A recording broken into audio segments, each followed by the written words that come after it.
بسم اللہ الرحمن الرحیم۔ دیکھیے، ابھی درس کے دوران میں نے ایک بات کہی تھی کہ ہم ہر چیز کو دنیا کی نظر سے دیکھتے ہیں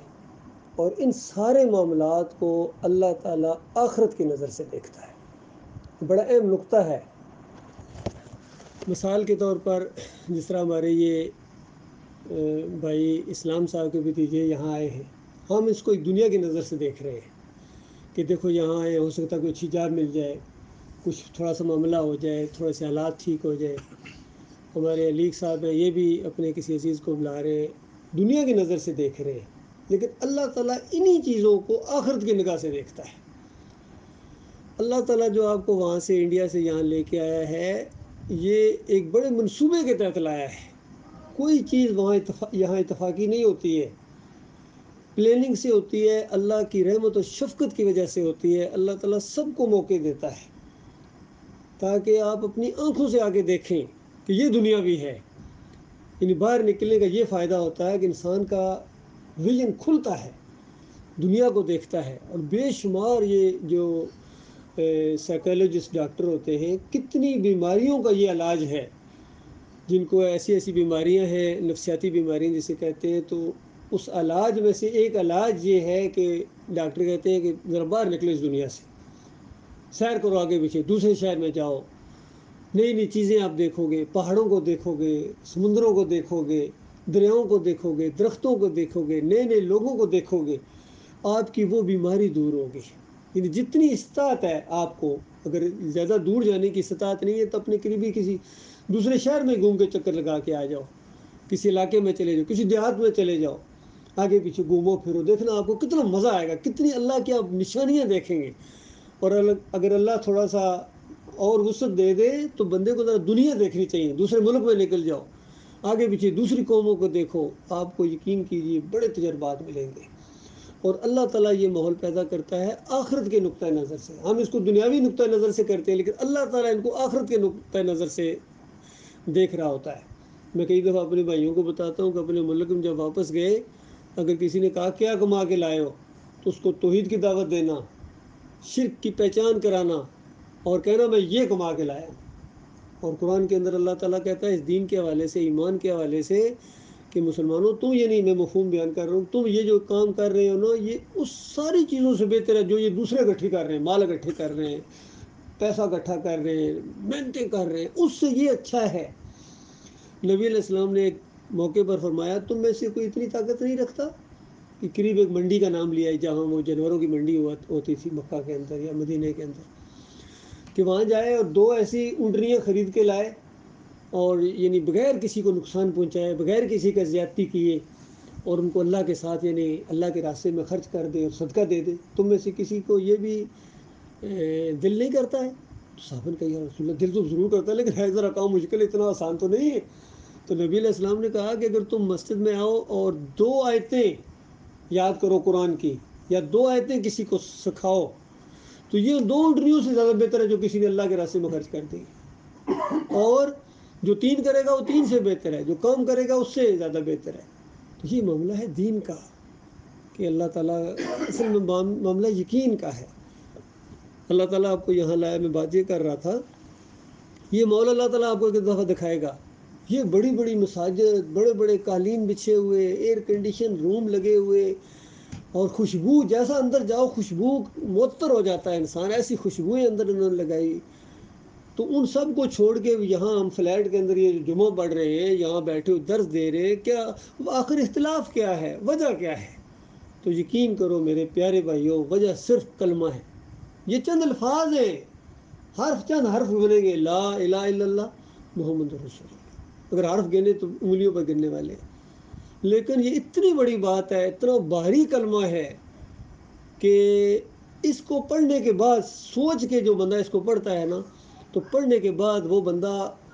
اللہ کا پیارا بن جاتا ہے، وہ جہنمی سے جنتی بن جاتا ہے۔ اس سے پہلے اس کے اوپر اللہ کی لعنت برس رہی تھی یہ کلمہ پڑھنے سے پہلے، اور جیسے یہ چند الفاظ اس نے منہ سے نکالے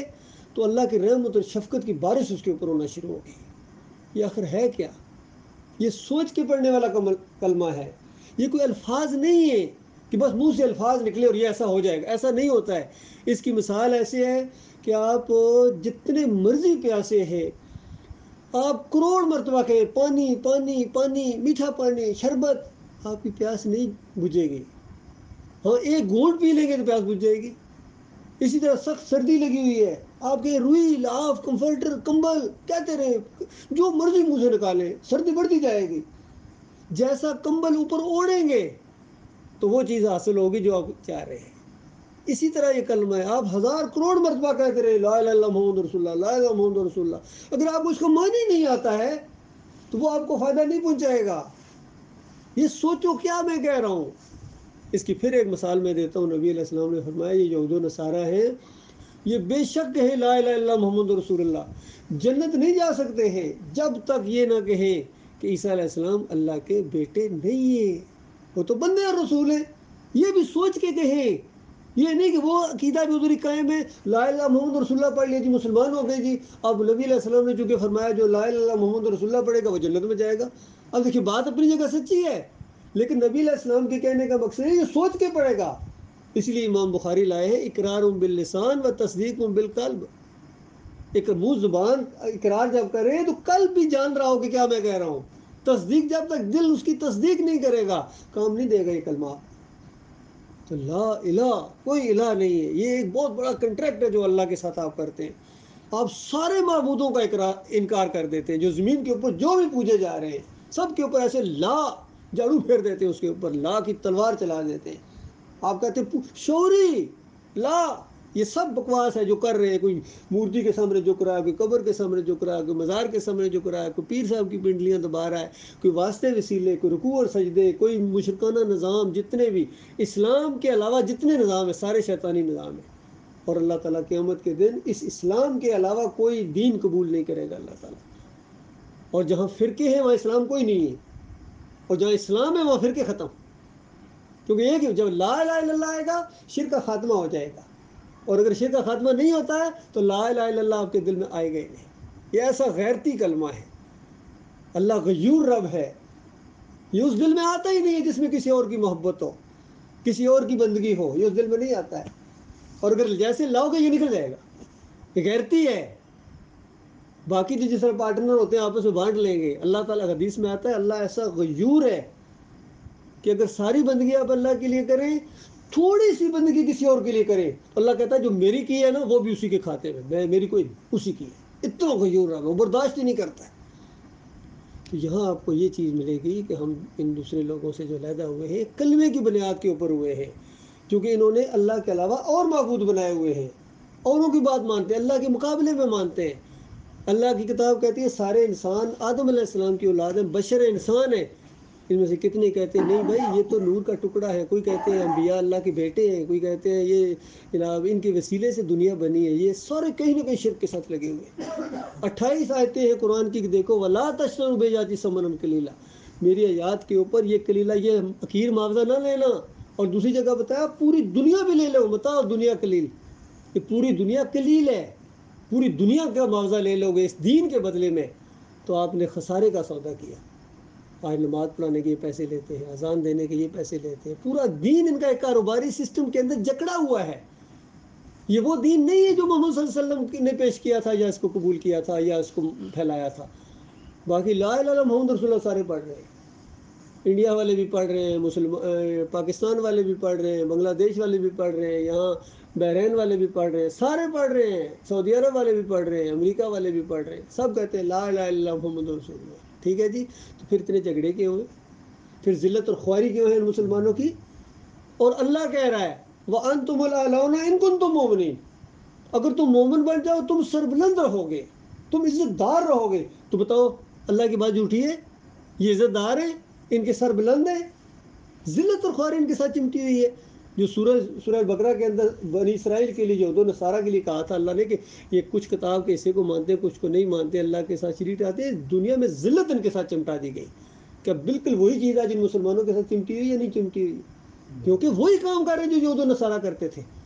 جب وہ قرآن کی آیت آئی اتخذوا احبارهم ورهبانهم اربابا من دون اللہ،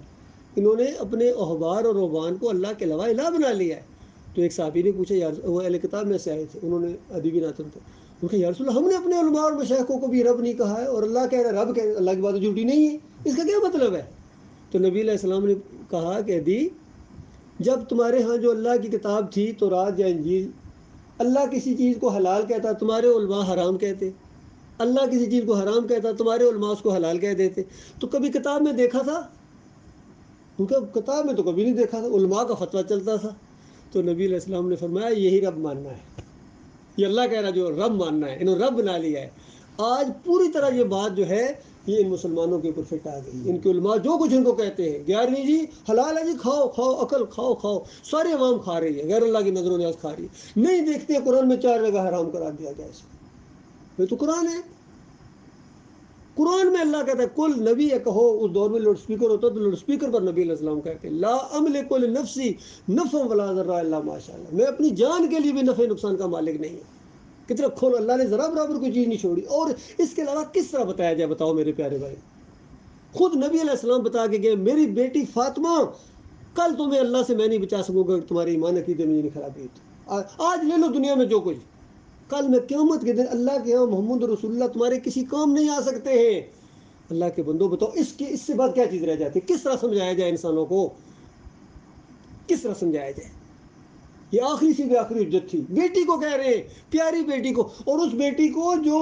بہت ہی نیک اور پاک اور ایک قسم کی بہت ہی پاکیزہ اور بہت یعنی وہ ہے تقوی والی، اس بیٹی کو بتا رہے ہیں کہ کل میں نہیں کام آؤں گا۔ تو آج کہتے ہیں پیر صاحب بچائیں گے، بھائی نبی صلی اللہ علیہ وسلم تو ہیں، کہتے ہیں عبد القادر جیلانی نے وعدہ کیا ہوا کہ میں اس وقت تک جنت میں نہیں جاؤں گا جب تک میں اپنے سارے مریدوں کو نہیں لے کے جاؤں گا۔ بتاؤ یہ جنت میں تم خود جانا تو پہلے قدم رکھ کے دیکھ لینا، جنت تو حرام کر دیا ایسے مشرکوں کے اوپر اللہ تعالیٰ نے، ان کی کتابوں نے خدائی کے دعوے کرنے والے، عبد القادر جیلانی، محی الدین چشتی، علی اجمیری، مجدد افسانی، شاہ ولی اللہ کا پورا خاندان، کہتے ہیں ہم مردوں کو زندہ کرتے ہیں۔ بتائیے، سب کچھ کہہ رہے ہیں، اور علماء پڑھ رہے ہیں، کتابیں ان کی پڑھ رہے ہیں، ہزار ہزار سال سے کتابوں کو بلوں میں دبا کے گھوم رہے، یہ ہمارے علماء تھے، یہ ہمارے مقدس ہستیاں تھیں۔ بھائی قرآن صحیح ہے یا تم صحیح ہو؟ بتاؤ کدھر جائیں ہم، کہاں جائیں؟ ہم جب قرآن کو پیش کرتے ہیں اپنے باباؤں کو سامنے لے کے آ جاتے ہیں، اپنے ان کے کابرین کے فتوے لے کے آ جاتے ہیں۔ اللہ کی کتاب کے اجرت لینا حرام ہے، نہ لینا، یہ کہتے ہیں نہیں حلال ہے جائز ہے۔ یہ تو علماء، پھر علماء کیا کھائیں جی؟ اچھا علماء کیا کھائیں؟ واللہ خیر الرازقین جو کہا گیا وہ ایسے ہی کہہ دیا گیا، زیادہ اذانیں دینے والوں کو اللہ نہیں کھلائے گا، نمازیں پڑھنے والوں کو اللہ نہیں کھلائے گا، پڑھانے والوں کو نہیں کھلائے گا اللہ تعالیٰ، روزی کے ذریعے گنے نہیں جا سکتے ہیں، لیکن انہوں نے دین کو پیشے کی حیثیت سے اختیار کر لیا، اس وجہ سے خیر نہیں آ رہی ہے۔ تو یہ معاملہ ہے میرے بھائیوں، یہ یعنی کہ ہم یہ نہیں کہ ہمارا کوئی اور جھگڑا ہے ان کے ساتھ، نہیں، یہی جھگڑا ایمان کا جھگڑا۔ پہلی بات، پہلا کہتے ہیں 5 پلرز کے اوپر یہ عمارت کھڑی ہے، پہلا پلر جو اصل ہے جس پر پورا زور ہے وہ یہ توحید کا معاملہ ہے، ایمان کا معاملہ ہے، عقیدے کا معاملہ ہے، بعد میں نماز روزہ حج زکوٰۃ وہ ہے بعد کی باتیں ہیں، پہلا ایمان ہے۔ تمہارا ایمان بالکل کھرا ہونا چاہیے، تمہارا ایمان جو ہو لیڈر ہو اس کا ایمان بھی صحیح ہونا، ایمان صحیح ہونا چاہیے، یہ نہیں کہ ایمان جو ہو کفر و شرک کر رہا ہو، اللہ کو گالی، شرک اللہ کو گالی ہے، اور اللہ کو گالیاں دینے کے بعد اگر آپ کہیں گے آپ کو 27 گنا ملے گا اور یہ ہوگا اور وہ ہوگا، اللہ کو فراڈ کرنا یہ ناممکن ہے۔ اس لیے ہمیں تو ڈر لگتا ہے بھائی، اللہ تعالیٰ نے جو قرآن کے اندر باتیں بتائی ہیں وہ صحیح باتیں بتائی ہیں کہ دیکھو ایمان اپنا برباد نہ کرنا، ایمان کے بعد یہ جو نماز ہے صلاۃ یہ بہت قیمتی چیز ہے اور اللہ کو بہت پسند ہے۔ ورکعوا مع الراکعین کہا ہے، رکوع کرو رکوع کرنے والوں کے ساتھ، جن پر میں نے رکوع فرض کیا ہے تم ان کے ساتھ مل کے کرو، اور رکوع فرض ہے مومنوں کے اوپر، ان الصلاۃ کانت علی المؤمنین کتابا موقوتا، علی المؤمنین، یہ مومنوں، یہ فرقہ بندیوں کے والوں کے اوپر نہیں، کہ بریلوی بنا ہوا، کہ دیوبندی بنا ہوا، کہ اہل حدیث بنا ہوا، کہ سلفی بنا ہوا، کہ صوفی بنا ہوا، ان پر تو نماز اللہ نے فرض ہی نہیں کی، وہ تو مومنوں پر ہے، جو مومن ہے اللہ کی بات ماننے والے ہیں، اللہ اکیلا ہے، اس کے علاوہ کوئی داتا نہیں ہے، کوئی دستگیر نہیں ہے، کوئی مشکل کشا نہیں ہے، کوئی حاجت روا نہیں ہے، کوئی رکوع اور سجدے کے لائق نہیں ہے، کوئی نظر و نیاز کے لائق نہیں ہے، ساری چیزیں اللہ ہے، اس پر بھروسہ ہے، اس پر توکل ہے، کوئی تعویذ گنڈا نہیں کرنا ہے، کوئی اس طرح کی چیزوں، کالی بلی گزر گئی یا آج کا دن منحوس ہوگا، یہ مسلمان کہہ رہے ہیں کالی بلی گزری تھی جی، وہ کوا آیا تھا بیٹھا تھا، کوے نے کائیں کی ہے، پتہ نہیں کیا ہونے والا ہے، یہ مسلمان کر رہے ہیں۔ اسی وجہ سے میرے بھائیوں ابھی یہ زندگی کا کوئی پتہ نہیں، یقین کرو یہ کوئی ایک لمحے کا پتہ نہیں، یقین کرو ایک لمحے بعد اگر موت آ گئی اور آپ نے فیصلہ نہیں کیا ہے کہ میں کدھر ہوں، تو وہ خسارے میں ہے، ہاں اگر آپ نے فیصلہ کیا میں مومن ہوں بھائی، میں نے تعداد کو نہیں دیکھنا ہے، میں نے کسی کی چودراہٹ کو نہیں دیکھنا ہے، میں اسی راستے پر چلوں گا آخری نبی محمد صلی اللہ علیہ وسلم کا راستہ۔ محمد صلی اللہ علیہ وسلم نہ دیوبندی تھے، نہ بریلوی تھے، نہ اہل حدیث تھے، نہ تعویذ گنڈا کرتے تھے، نہ جمہوریت کا سسٹم کو مانتے تھے، کوئی معاملہ نہیں تھا ان کا، سیدھا سادہ دین ہے، اللہ کے بندے ہیں اور اللہ کی بندگی کرنی ہے، اسی کے لیے نمازیں ہیں، اسی کے لیے روزے ہیں، اسی کے سامنے جھکنا ہے۔ آج سارے لگے ہوئے، یقین کیجیے، چاہے پاکستانی مولوی ہو، وہ سعودی عرب کا مولوی ہو، مکی ہو یا مدنی صاحب ہو یا جو بھی ہو، جتنے بھی ہیں سب اجرتی ہیں، سب کے عقیدے کے اندر خرابی ہے۔ سب کا یہ عقیدہ ہے کہ نبی علیہ السلام کی روح واپس آ جاتی ہے، قبر پر پڑھ جا کے صلاۃ السلام پڑھو، روح واپس آتی ہے، سنتے ہیں، جواب دیتے ہیں۔ ایسا مشرکانہ عقیدہ ہے۔ عبداللہ بن باز سعودی عرب کا وہ لکھتا ہے اپنی حج عمرہ کی کتاب کے اندر، سارے اسی کے اوپر ڈٹے ہوئے ہیں۔ یہاں ہر جمعے میں، یہاں یہ جہاں بحرین میں بھی ہو، جو ان کا مولوی کہتا ہے جمعہ والدین نبی علیہ السلام کی صلاۃ السلام پیش ہوتا ہے، یہ ہوتا ہے، وہی مشرکانہ عقیدے سب پھیلے ہوئے ہیں۔ میرے بھائیو اس کا خیال رکھو، ورنہ ہمیشہ کی آگ میں رہنا پڑے گا، یاد رکھنا۔ اس آگ سے بچنا چاہتے ہو اور جنت حاصل کرنا چاہتے ہو تو بالکل شرک کی جہاں معمولی سے بو بھی آ جائے وہاں سے بھاگو، بس